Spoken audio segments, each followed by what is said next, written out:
আমার last helping hand যেটা ছিল, ওর বয়স 16-17 ছিল।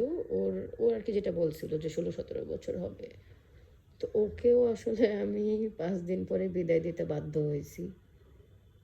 এখন অনেকে বলবে যে আমার সাথে হেল্পিং হ্যান্ড ইস্যুটা কেন এতবার হয়। কারণ ওই যে আমি একা মেনটেন করি, ওই টাইমটাতে আমি বাসায় একা থাকি।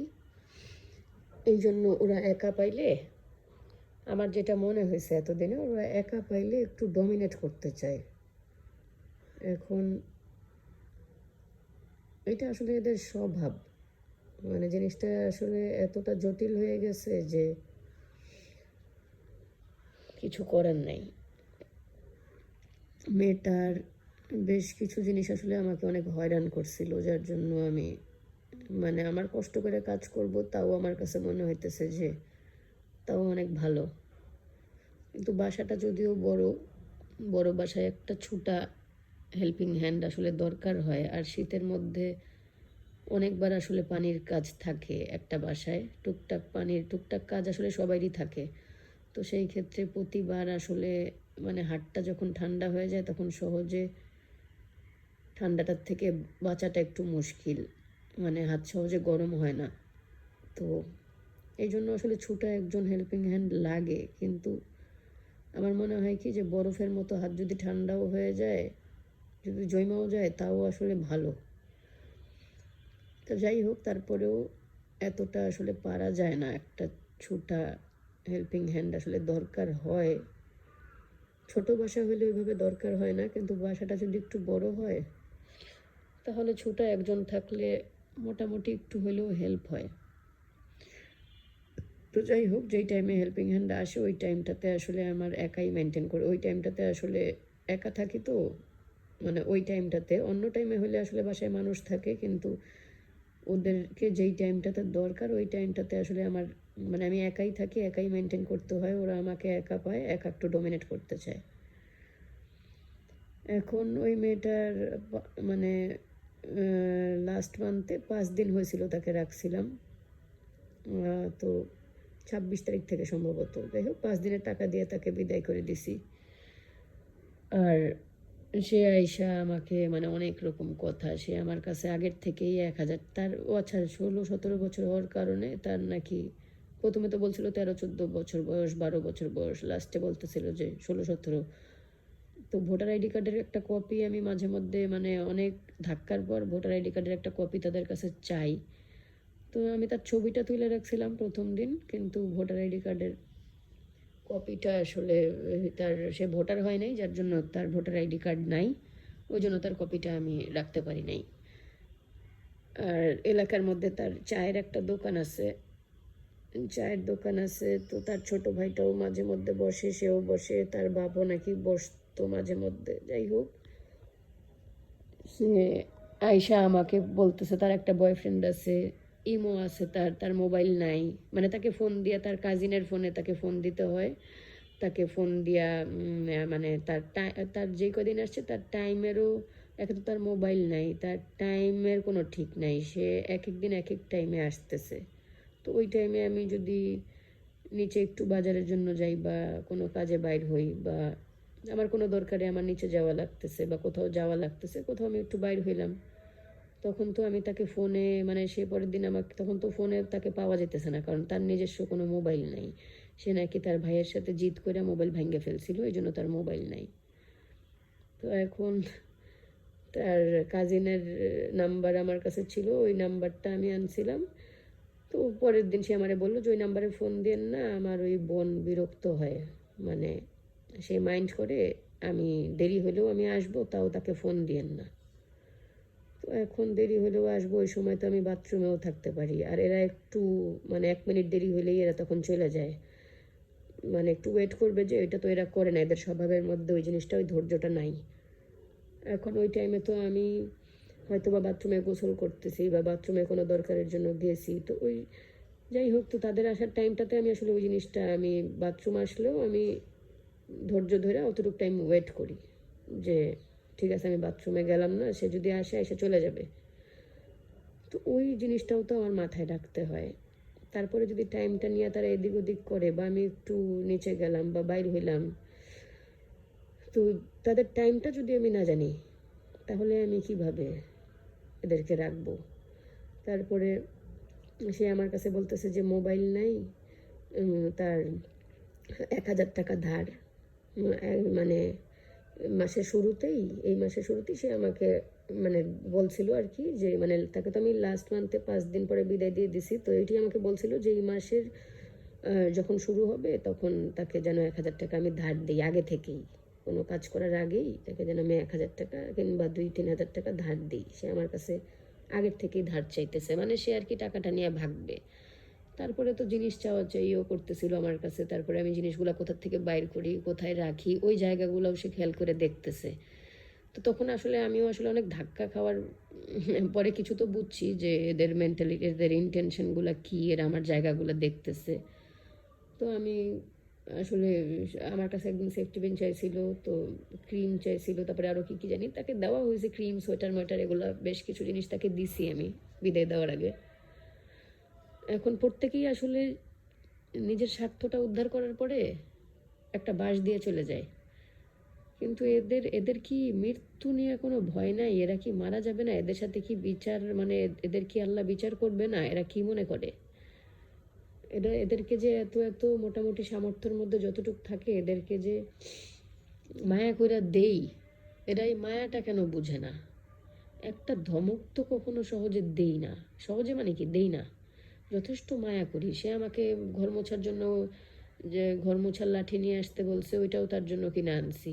তারপরে সে 2 দিন, ওই 5 দিনের মধ্যে 2 দিনই বলতেছে যে সে ঘর মুছবে না, ওইটাও মানলাম যে ঠিক আছে মুছো না, শীতকাল তো লাঠি দিয়ে তো আসলে হাত লাগানো লাগে না, পানির কষ্টটা হয় না, তারপরেও সে মুছবে না, ঠিক আছে আমি ওই 2 দিন ওইটাও মানছিলাম। তারপরে দেখি গেট জোরে জোরে বাড়ি দিতেছে আমার সামনে, গেট বাড়ি দিতেছে, তো আমি না করতেছি, দেখলাম যে তাকে একটা টাইমও আমি না করে আসলে কুলাইতে পারতেছি না। বাথরুমে যে সে আমার একটা কন্ডিশনার দেখছে বড়, ওইটা সে খুইলা ওইটার স্মেল চেক করতেছে, এটা কি আমাকে জিজ্ঞেস করতেছে। তারপরে আমার সামনের দিকে বারান্দায় আমার একটা স্যান্ডেল দেখছে, ওইটা সে পইরা দেখতেছে তার পায়ে লাগে কি না, মানে ওইটা তার অনেক পছন্দ হয়ে গেছে, তার মানে ওইটাও যেন আমি তাকে দিয়ে দেই। তো এরকম হইলে আসলে তাকে তো মানে মায়া করে তো এমনি আমি মানুষকে যতটুকু সম্ভব দেওয়ার চেষ্টা করি, যতটুকু সাধ্যে থাকে। তারপরে যদি আসলে কেউ চাওয়া চাই বা নেওয়ার ইন্টেনশন থাকে তখন তো খারাপ লাগে, কারণ সবসময় তো সব কিছু চাইলেও দেওয়া যায় না। আর তারপরে বলতেছে যে আমার ইমো আছে কিনা, আমার ইমো নাই, হোয়াটসঅ্যাপ আছে। তো তারপরে সে আমাকে বলছে ইমো আছে কিনা, ইমোতে সে আমার মোবাইলে তার বয়ফ্রেন্ডের সাথে, তার যে কাজিনের নাম্বারটা আমার কাছে আছে তার সাথে যে মানে সে তার সাথে থাকে, ওই কাজিনের ফোন দিয়ে সে কথা বলতে পারে না, কারণ ওই কাজিন বিরক্ত হয়। তাই সে এতটা সহজ পাইছিল আমাকে, যে আরও 2-3টা বাসায় নাকি সে কাজ করে, সে আমার ফোন দিয়া, মানে কতটা ইজি পাইলে মানুষ মানুষকে এটা বলতে পারে, যে আমার ফোন দিয়ে ইমোতে সে তার বয়ফ্রেন্ডের সাথে, দেশের বাইরে থাকে নাকি, তার মোবাইল নেই দেখে আমার ফোন দিয়ে সে কথা বলবে। তো আমি বললাম আমার তো ইমো নাই। তো সব কিছু মিলাইয়ে আসলে তাকে বিদায় দিতে বাধ্য হয়েছি। যে এরা এত ভয়ানক কেন হয়ে উঠছে, এরা মেন্টাল ট্রমা দিয়ে কেন যায়, এদেরকে মানে এরা এতটা জঘন্য কেন? আচ্ছা, এই কিছুদিন আগে যে দেখলাম যে খালেদা জিয়ার সাথে যে ফাতেমা নামের যেই মেয়েটা, যেই হেল্পিং হ্যান্ডটা, জেলেও তার সাথে ছিল নাকি, তো সেও তো একটা হেল্পিং হ্যান্ড ছিল। তো সে কিভাবে এত ভদ্র ছিল, মানে সে কিভাবে এতটা মায়া করতে পারছে মানুষকে? সেও তো হেল্পিং হ্যান্ড হিসেবেই পরিচিত ছিল, কিন্তু তার বিবেকটা কতটা সুন্দর ছিল। আর এখন যাই হোক, ওইখানে সে আসলে খালেদা জিয়ার হেল্পিং হ্যান্ড ছিল, তার সুযোগ সুবিধাও হয়তো বা অনেক বেশি ছিল, কিন্তু তারপরেও হয়তো বা তার মধ্যে সেই মানবতা ছিল, না হলে তো কেউ জেলে থাকতে পারে না তার সাথে। এখন উনি তো খালেদা জিয়ার যে হেল্পিং হ্যান্ড, সে তো যথেষ্ট অনেস্টি দেখাইছে। তো এরকম অনেস্ট মানুষগুলো আসলে কোথায় থাকে এরা? যাই হোক, আমার বয়স্ক একটা খালা ছিল হেল্পিং হ্যান্ড, সেও, তাকে ফোন দিয়েছিলাম, পরে সে দেশে গেছিল, তার অপেক্ষায়ও কিছুদিন ছিলাম। সে বলছিল আবার তার মধ্যেও প্রবলেম ছিল, যাই হোক সেও কথা দিয়ে কথা রাখতো না। মানে এরা আসলে টাকাটাই বেশি ভালো চিনে, আবার এদেরকে কিছু দেওয়া হলে সেই জিনিসটাও ওরা 2 দিনের মধ্যেই আসলে পরের দিনে ভুলা যায় যে তারা এর আগের দিনই সুযোগ সুবিধা পাইছে, এটা ভুলা যায়। তো যাই হোক, ওই খালাটারেও বলছিলাম, পরে ওই খালাটা বলতেছিল এই মাসে এই 1 তারিখেই আসবে। তো আমি বুঝছিলাম এরা মিথ্যা কথা বলে, আসবে না, এই জন্যই আমি আসলে তারে রাইখা ফেলছিলাম আমার আগের হেল্পিং হ্যান্ডটাকে। তো তারও তো স্বভাবের কারণে আমি তাকে, এখন আসলে 2-1 জন বলতেছে যে 15 থেকে 30 বছরের যেই হেল্পিং হ্যান্ডগুলো এরকম মানে একটু ইয়াং এজের, এদের নিয়ত ভালো থাকে না, এরা চুরি টুরি কিংবা এদের ক্যারেক্টারও খারাপ থাকে, এরা চুরির ধান্দা নিয়ে ঘরে ঢুকে বা যে কোনো একটা খারাপ ইন্টেনশন নিয়ে ঘরে ঢুকে। তো এই জন্য এদেরকে না পারাই ভালো, আমি আসলে না পার থেকে রাখছিলাম। আর এরা একা পাইলে মানুষকে আরও অ্যাটাক করার একটা টেন্ডেন্সি এদের মধ্যে থাকে। এখন কি করব আসলে, এই জুলুম থেকে বাঁচার উপায় কি? এই যে কাজের মানুষগুলার জুলুম থেকে বাঁচার উপায় কি? এদেরকে একটু দরকারও হয়, আবার এদেরকে ছাড়া চলতে মোটামুটি একটু কষ্টও হয়ে যায়। ছোট বাসা হলে কষ্ট হয় না, বাসাটা একটু বড় হলে তখন একটু আসলে সাপোর্ট দরকার হয় একটা হেল্পিং হ্যান্ডের। কারণ পানিটা ছাড়লেই আসলে অনেক ঠান্ডা, প্রচুর ঠান্ডা, আর যাদের ঠান্ডার একটু সমস্যা আছে তাদের জন্য তো আসলে একটু কষ্ট হয়েই যায়। এদেরকে এত আদর করার পরেও, এদেরকে এত সম্মান করার পরেও এদের মেন্টালিটি, এদের এদের বিবেক, মানে এরা বিবেকহীন, মিথ্যুক। এদের মোবাইল থাকে না, এরা মোবাইল নাম্বার জানে না, এদেরকে ফোন দিলে এরা ধরে না, এদের অহংকার, এদের কথাবার্তা খারাপ। এরা, আমি লাস্টের এর আগে যাকে রাখছিলাম যে মহিলাটাকে, তারও তো অনেক অহংকার ছিল। তাকে আমি যখন বললাম যে খেলায় আপনি আমার টাইমটা ঠিক মতো দিতে পারতেছেন না, এক এক দিন এক এক টাইমে, তো আমি তো দরকার হলে বাইরে হতে পারি না, তখন তখন সে আমাকে আমি যখন বললাম যে আমারও তো কাজ থাকে, আমার কাজের সময় তো আমি বাইরে হতে পারি না, কিংবা আমার দরকারের সময় ওই টাইমে তো আমার আপনার জন্য অপেক্ষা করে বাসায় থাকা লাগে, তো কোন টাইমে কখন আসবেন আমি তো এক এক দিন এক এক টাইমে আসতেছেন, আপনার টাইমটা তো আমি বুঝতেছি না, তো আমার কাজের সময় আমার দরকারের সময় তো আমি বাইর হতে পারি না। সে আমাকে বলে আপনার কি কাজ, আমি শুনি শুনি কি এমন কাজ আপনার? তো সে হেল্পিং হ্যান্ড, তাকে আমি এত সম্মান দিয়ে কথা বলতেছি, আর তার কথাটা হইতেছে যে কি কাজ আপনারা শুনি, সে আমাকে এতটা অসম্মান করে কথা বলতেছে। তো এত অহংকার, এত অহংকার, আল্লাহ এদেরকে একটু কম দিছে, তারপরেও এদের এত অহংকার।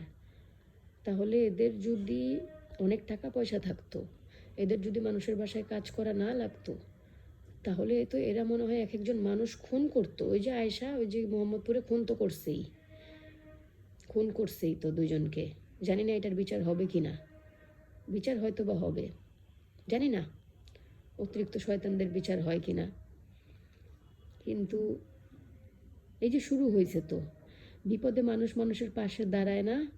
আমার আমার একটা টাইমে অনেক বিপদ ছিল, বছরখানেক আগে হেল্পিং হ্যান্ড ইস্যু নিয়েই বিপদটা আমার ছিল। কারণ ওই যে আমি একা মেনটেন করি, কারণ ওই টাইমে বাসায় আমি একা থাকি, আমার বিপদ তো শেষ হবে না যদি আল্লাহ রক্ষা না করে। আসলে ওই টাইমটাতে আমি দেখলাম যে কাজের মানুষরা যেভাবে একজন একজনের পাশে দাঁড়ায়, বিনা কারণে মিথ্যা সাক্ষী দেয়, ওই টাইমে আমার আসলে প্রতিবেশী হিসাবে সেরকম কাউকে আমি পাই নাই। তখনই মনে হয়েছিল যে বিপদ হবে, সবাই হবে। মানুষ মানুষের পাশে যেভাবে দাঁড়ায় না, সত্যের পক্ষে দাঁড়ায়, সাক্ষী যেভাবে দেয় না, দূরের থেকে তাকায় তাকায় মজা দেখে, আর দূরের থেকে মানুষের কষ্ট দেখলে যেভাবে মজা পায়, আর যেভাবে হাসে, আর যেভাবে উল্লাস করে মানুষজন, পাশ কাটায় চলে যায়, পাশে দাঁড়ায় না। তারপর প্রতিবেশীগুলোও এখন আর ওদের মধ্যেও অত একটা ইমান ইনসাফ থাকে না, এরা কেউ কারো পাশে ওইভাবে দাঁড়ায় না, ময়রা পয়রা থাকলেও যদি আওয়াজও পায় তাহলেও আসলে কেউ পাশে আসে না। তো তখনই মনে হয়েছিল যে বিপদ সামনে হবে, ঠিক এইভাবেই হবে, কিন্তু মানুষ তারপরেও বুঝবে না। হইল তো নির্দোষ 2টা মানুষ তো মারা গেল, তারা তো দোষী ছিল না, হইল তো তাদের মানে কষ্ট তো তাদের হইল, উল্লাস তো হইল কাজের মানুষদের। তো এই কাজের মানুষদের রিজিক এক সময় নষ্ট হয়ে যাবে, এদের রিজিক থাকবে না। এদেরকে কোনো 2-1 সময় আবার হয় কি, এদেরকে কিছু জিনিস, ভালো জিনিস কিছু দিলে এরা আবার তখন আবার অনেক সময় দেখা যায় কি নাক ছিটকাইতেছে, বা এই ওড়নাটা বা এই কামিজটা বা এই ব্যাগটা যদি বলি যে আপনি নেন, অনেক সময় এদের মধ্যে এটাও দেখছি যে এটা ফালায় দেন, এটা দিয়ে কী করবো, মানে এরকম অহংকার এদের। অথচ ওই জিনিসগুলো কিন্তু আমরা নিজেরাও চাইলে ইউজ করতে পারি, ওইটা মায়া করে তাদেরকে দেওয়া হয়। হ্যাঁ, মায়া করে তাদেরকে দেওয়া হয়, তাদের প্রতি সম্মান করে বা মায়া করে তাদেরকে খুশি করার জন্য দেওয়া হয়। তখন তারা অনেক সময় এমনও অ্যাক্টিভিটি, এমনও এক্সপ্রেশন দেয় যে খুব জঘন্য একটা জিনিস তাকে হয়তো বা দেওয়া হয়েছে। এই যে এদের অহংকার আর এই যে যে কোনো জিনিসকে তাচ্ছিল্য করা, এরা তো এক সময় খাবার পাবে না। এই যে মানুষদের সাথে খারাপ ব্যবহার করে, এদের কি বলবো আর, এদের এদের রিজিক থাকবে না তো এক সময়। এরা রিজিকের সম্মান করে না, এরা কোনো জিনিস দিলে সেটার সম্মানও পারতপক্ষে করতে চায় না, আবার নেয় ঠিকই কিন্তু সেটাকে সম্মানের সাথে নেয় না, অসম্মানের সাথে নেয়। তো আমি জানি না এখন আমি আবার কাকে রাখবো। সেম হবে, মানে যেটাকে যতদিন আসলে রাখতে পারি সম্মানের সাথে। আমি সম্মান করলেও এরা তো সম্মানটা করে না। এত জঘন্য হয়ে গেছে কেন দুনিয়াটা? এরা সম্মান কেন করতে, এটা সম্মান না, মানে এরা খারাপ ব্যবহারটা না করলেই তো হয়। কাকে ঢুকাবো, কাকে রাখবো একটু হেল্পের জন্য? এত কঠিন হয়ে গেছে আসলে, মানে এই চ্যাপ্টারটা এত কঠিন হয়ে গেছে। ইনসাফ নাই কোনো কিছুর, কোনো অন্যায়ের বিচার নাই। মানুষ মৃত্যুকে ভয় পাইতেছে না, অথচ হুটহাট করে মানুষ মারা যাইতেছে। মানুষই আবার মানুষকে কবর দিয়ে আসতেছে, কবরটা দেখতেছে ঘোরার পরে, কবরস্থানে সাপ বিচ্ছু চেলা এগুলা দেখতেছে, কবরের আজাব সম্পর্কে ফেসবুকে ধারণাও পাইতেছে। আবার নামাজও পড়তেছে মানুষ, আবার হজও করতেছে, উমরাও করতেছে, আবার জাকাতও দিতেছে। আবার তারাই বেইমানি করতেছে, ঘুষ খাইতেছে, তারাই মানুষকে মিথ্যা অপবাদও দিতেছে, তারাই অহংকার করতেছে, তারাই দুই নাম্বারি করতেছে।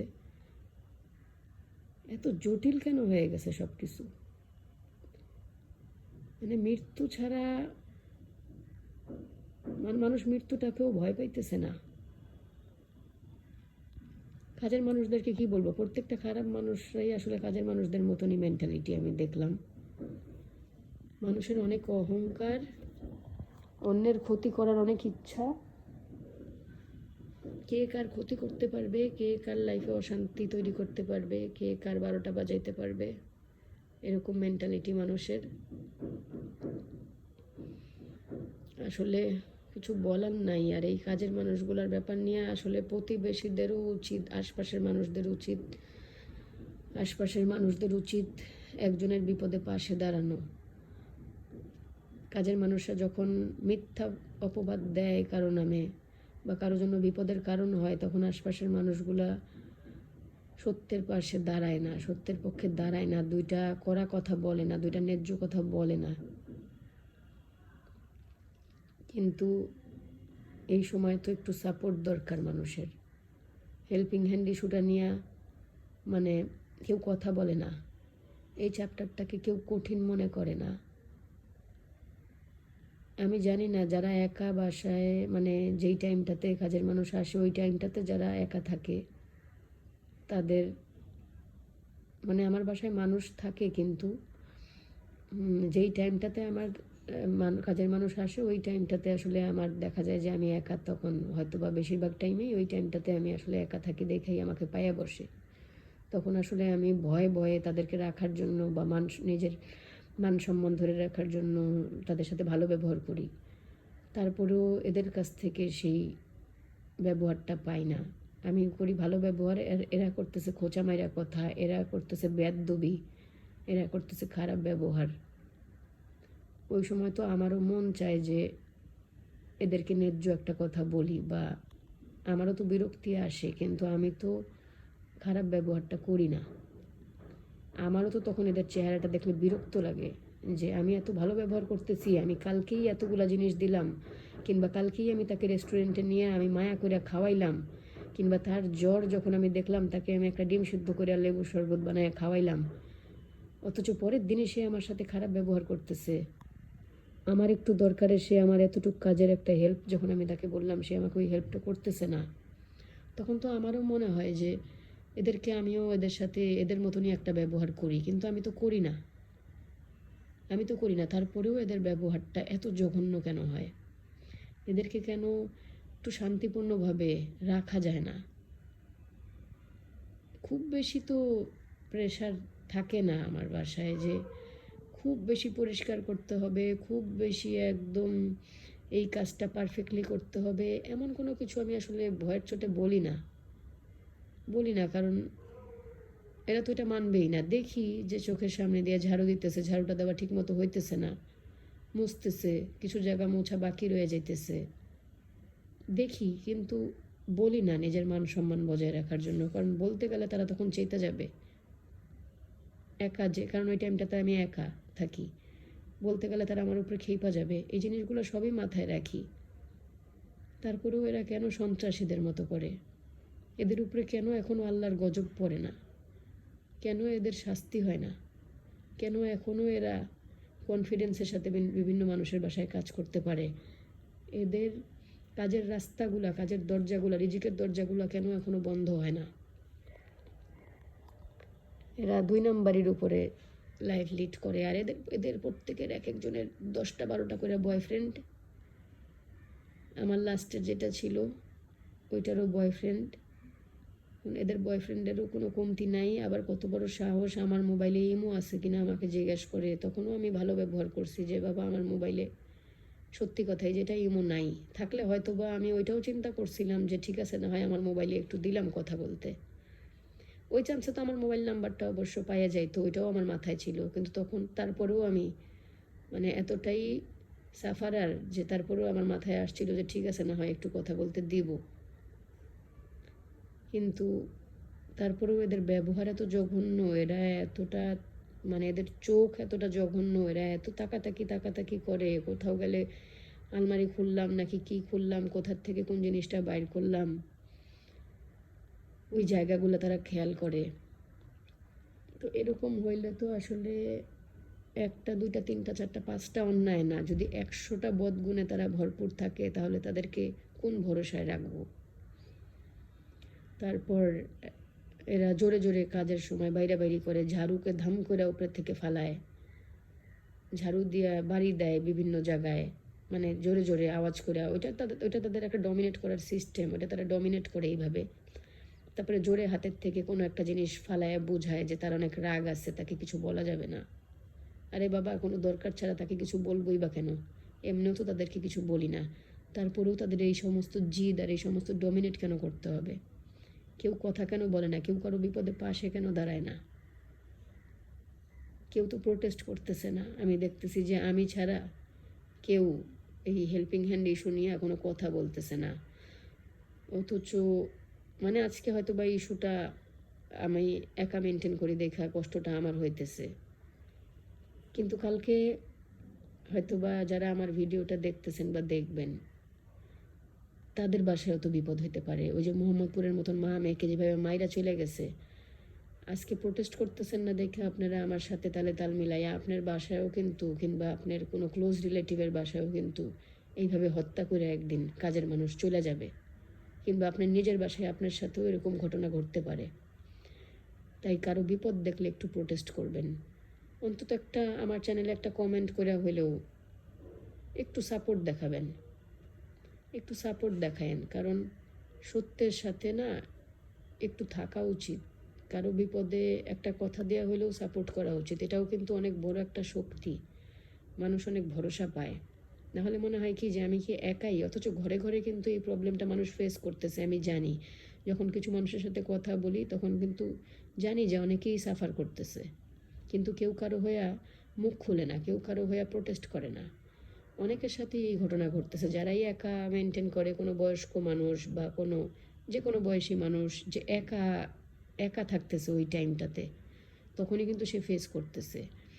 যেমন একবার একটা জায়গায় গেছিলাম, পরে ওইখানে একটা একটা মেয়ে আমার পরিচিত, সে যেহেতু তার শাশুড়ি মেনটেন করে কাজের মানুষ, আমি যখন হেল্পিং হ্যান্ড ইস্যু নিয়ে কথাটা উঠাইছিলাম তখন সে আমাকে ইনসাল্ট করে মেয়েটা বলতেছিল যে আমার সাথে তো ও খালি আছে কাজের মানুষ নিয়ে কথা, আমার সাথে তো কখনো, হ্যাঁ, আমাদের বাসারটা তো এরকম না। আরে বাবা, তোর শাশুড়ি মেনটেন করে, তোর মেনটেন করতে হয় না, তোর কোনো কাজই করতে হয় না বাসার, সবই তো তোর শাশুড়ি করে।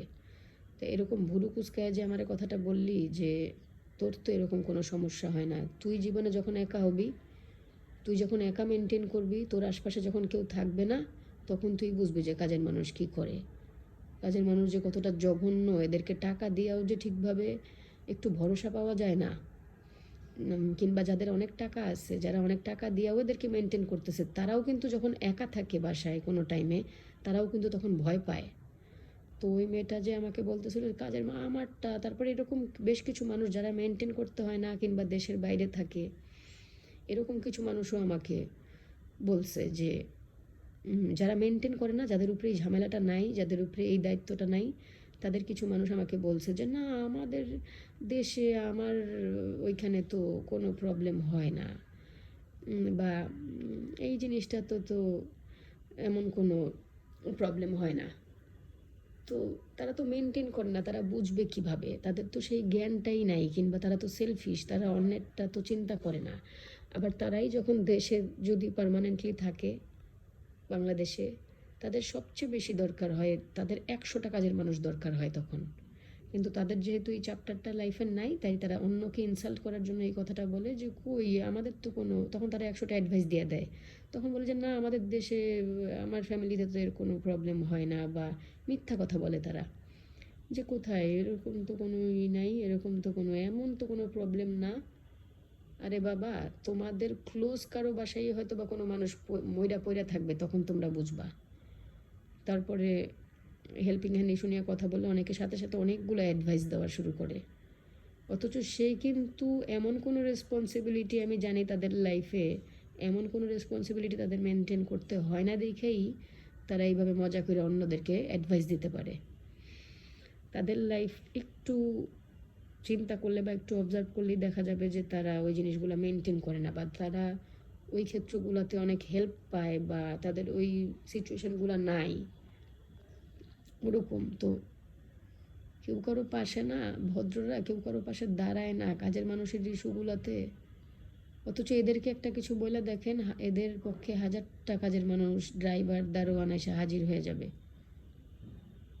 ড্রাইভার ড্রাইভাররা, দারোয়ানরা, এরাও কাজের মানুষদের পক্ষে। এমনকি ভদ্র যে এমনি সমাজের যে মানুষগুলো, তারাও পর্যন্ত বেশিরভাগই আমি দেখতেছি কাজের মানুষদের পক্ষে।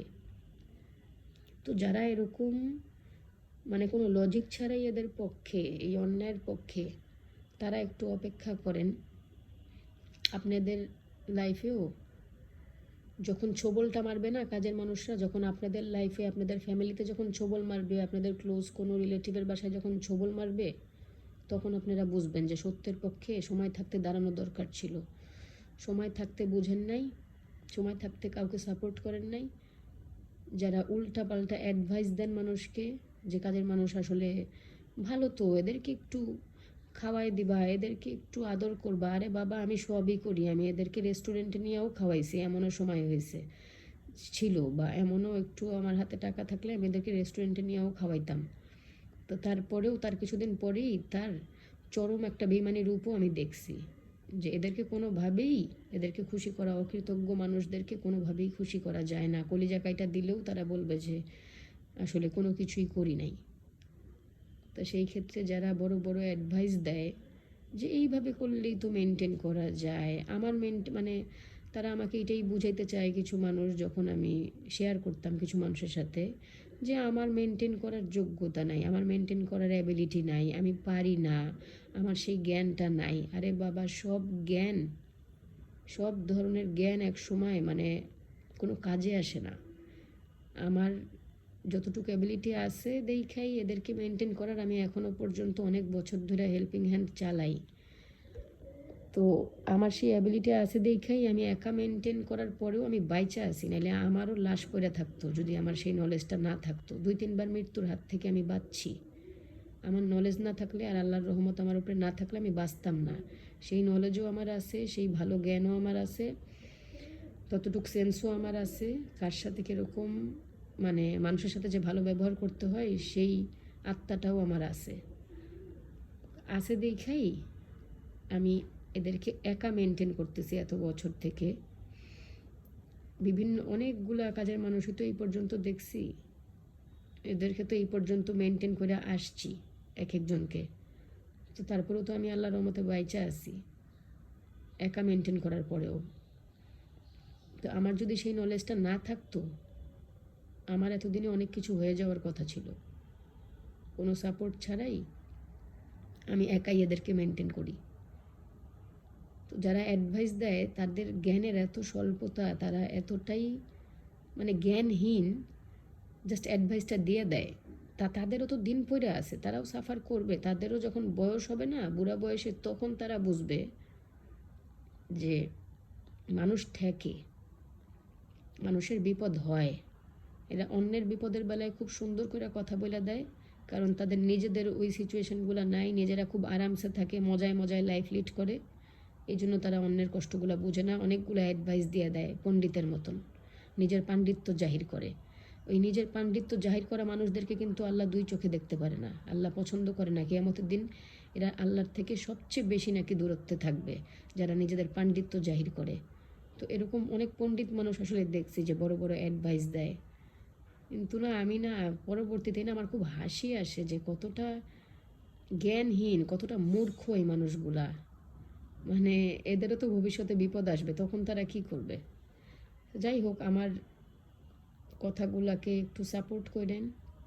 হেল্পিং হ্যান্ড ইস্যুটা নিয়ে এদেরকে আসলে এত আশকারা দিয়েন না, যে এদের যে কনফিডেন্সটা এত বাড়ছে না, এটা বাড়ার পিছনে কারণ আছে।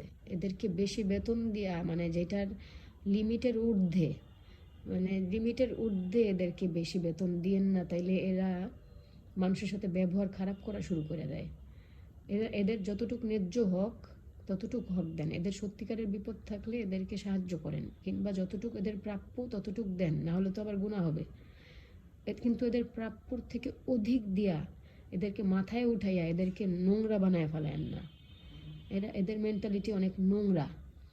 এদেরকে এদেরকে একটা লাইনে আনা দরকার, এদেরকে একটু মানুষের পর্যায়ে আনা দরকার। এরা দেখতেছে যে এরা এরা কোনো কিছুতেই আটকাইতেছে না, এদের পক্ষে দারোয়ানরা দাঁড়ায় যাইতেছে, এদের পক্ষে ড্রাইভাররা দাঁড়ায় যাইতেছে, এদের পক্ষে রাস্তার মানুষ দাঁড়ায় যাইতেছে, এদের পক্ষে হাজারটা বুয়া চলে আসতেছে। অথচ আমরা যারা সাফার করতেছি আমাদের পক্ষে কিন্তু কেউ আসতেছে না। আমাদের থেকে দেখা যাইতেছে যে একজন একজন করে এক একটা বাসায় মানুষজন মারা যাইতেছে। তো এরকম অপমৃত্যু কেন হবে? কয়জনের হবে? আর আজকে আমার বাসায় হয় নাই দেখা, মোহাম্মদপুরের বাসায় 2টা মানুষ মারা গেল দেখা আমার হয়তো বা কিছু আসতেছে যাইতেছে না, কিন্তু মারা তো গেল 2টা মানুষ, এটা তো আমাদের কারোর মধ্যেও হতে পারে। তো আমরা কেন পরোয়া করতেছি না? একটু অন্যের বিপদে যেন আমরা পাশে দাঁড়াই। এতটুকু মেন্টালিটি থাকলে না আসলে আমাদের বিপদেও মানুষ হয়তো বা কোনো না কোনোভাবে, কোনো মানুষও যদি হেল্প না করে, আল্লাহ হয়তো বা সাহায্য করবে।